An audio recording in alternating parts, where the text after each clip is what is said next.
বিসমিল্লাহির রহমানির রহিম। আজকে একটি ঘটনা আপনাদেরকে শুনিয়ে দিচ্ছি। সেটি হলো আমার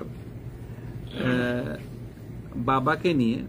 আমার বাবা যখন নাকি ইন্তেকাল করেছেন, আপনারা জানেন যে এখানে যারা নাকি ইন্তেকাল করে তাদেরকে বেশি করে যারা নাকি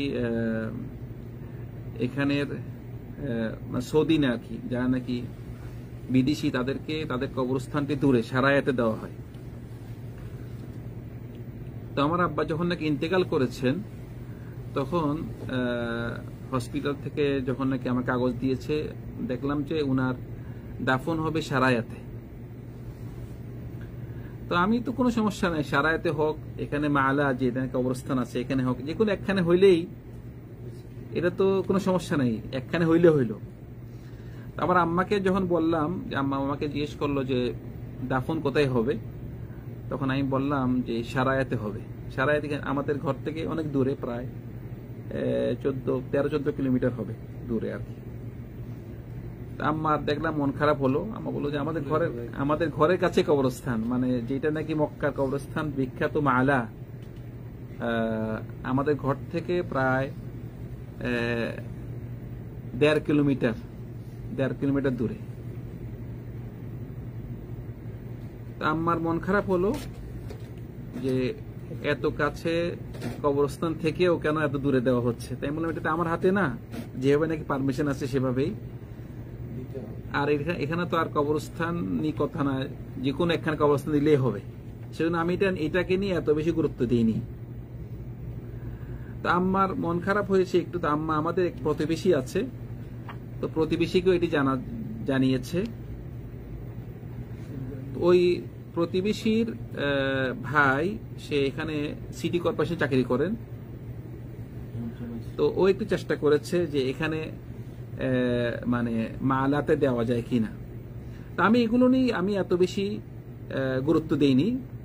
আমি আমাদের অনেক বন্ধুকে জানিয়ে দিয়েছে যে সারায়াতে জানাজা হবে, দাফন হবে। তো এখানে আমরা মসজিদুল হারামে আলহামদুলিল্লাহ জানাজা হয়েছে। তো মসজিদের হারামে জানাজা হওয়ার পরে আমাকে ফোন এসেছে যে পারমিশন পাওয়া গিয়েছে এখানে মালাতে হবে। তো আলহামদুলিল্লাহ মালাতে হয়েছে। এবং যেসব ভাইরা আগে জানিয়ে দিয়েছিলাম তাকে জানিয়ে দিয়েছে যে আপনারা মালাতে আসেন। কেউ কি আসতে পারে, কেউ কি আসতে পারেনি। তো এই কথা বলা উদ্দেশ্য হলো ভাইরা, আসলে মালাতে হওয়া অথবা সারায়াতে হওয়া এটি কোনো বিষয় না। বিষয় যেটি, এটা আমার আব্বা আমাদের কাছেই, আমার একদম কাছেই দাফন দেওয়া হয়েছে, আমার ঘর থেকে মাত্র 1.5 কিলোমিটার দূরে। এটি ফায়দা কি হয়েছে? ফায়দা হয়েছে আমি ঘর থেকে প্রায় প্রতিদিন আব্বাকে দেখি, প্রতিদিন আব্বার কবর দিয়ে কাছে দিয়ে যাই, সালাম দেই, আব্বার জন্য কি দোয়া করি। তো এই জিনিসটা যদি সারায়াতে হতো তাহলে কি হতো না, এমনি দোয়া করতাম, কিন্তু যখন নাকি কবরস্থানের কাছে যাবেন তখন একটা দোয়া আসে। সেজন্য এটি এখন বুঝতে পারতেছি যে এটা আসলে খুবই গুরুত্বপূর্ণ, খুবই ফায়দা হয়েছে যে আব্বা আমার কাছেই আছে, এখন দোয়া করতে পারতেছি। আব্বার জন্য দোয়া করলে একদিকে আব্বার ফায়দা, একদিকে আমারও এটা আমার জন্য ভালো।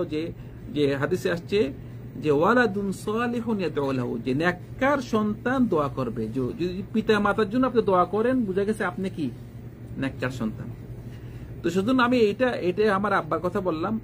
আরেকদিকে আমি বলতে চাচ্ছি, একটা চিঠি আমি দিতে চাচ্ছি যে আমাদের সমাজে যারা নাকি আছে, দেখা যায় যে ঢাকাতে থাকে, তার পুরো ফ্যামিলি ঢাকাতে, যখন মারা যায় কবর দেয় গ্রামে যায়। এটা কিন্তু মানে তার ফ্যামিলি যদি তার জন্য দোয়া করে, কিন্তু যদি কাছে থাকতো কবরস্থান, দোয়াটি বেশি পেত। এখানে তার গ্রামে গিয়ে আমাদের ব্যক্তিগত কবরস্থান, আমার দাদার কবর, বাবার কবর, এটা তো কোনো, এটাতে যে নাকি মৃত্যু তার ফায়দাটা কি? আমাদের ব্যক্তিগত কবরস্থান আছে, আমার কথা হলো এইটাতে ফায়দাটা কি? মৃত্যু ব্যক্তির ফায়দা হলো তার জন্য দোয়া করা।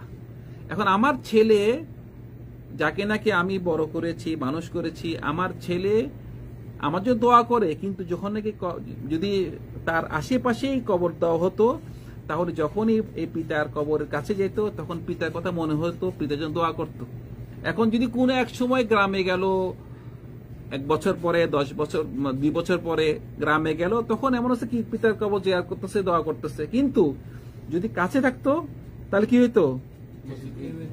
প্রায় দোয়া করতো।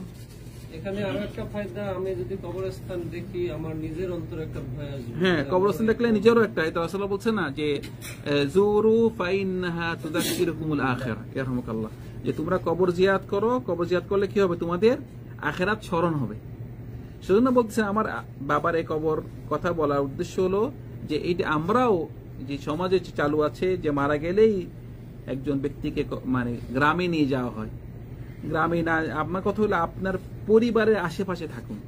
যারা নাকি গ্রামে আছে সমস্যা নেই, কিন্তু শহর থেকে গ্রামে নিয়ে যাওয়া, আপনার পরিবার কাছে থেকে দূরে রাখা, এইটি না করে কাছে থাকলেই ভালো। কারণ আপনি আপনার পরিবার যখনই আপনার সন্তান আপনার কাছে দিয়ে যাবে তখন আপনার জন্য দোয়া করবে। এটা আমার জন্য অনেক একটা ভাগ্যবান আমি বলতে পারি যে আমি প্রায় প্রতিদিনই আমার আব্বার কবরের কাছে গিয়ে যাচ্ছি, ওনার জন্য সালাম দিচ্ছি, ওনার জন্য দোয়া করতেছি।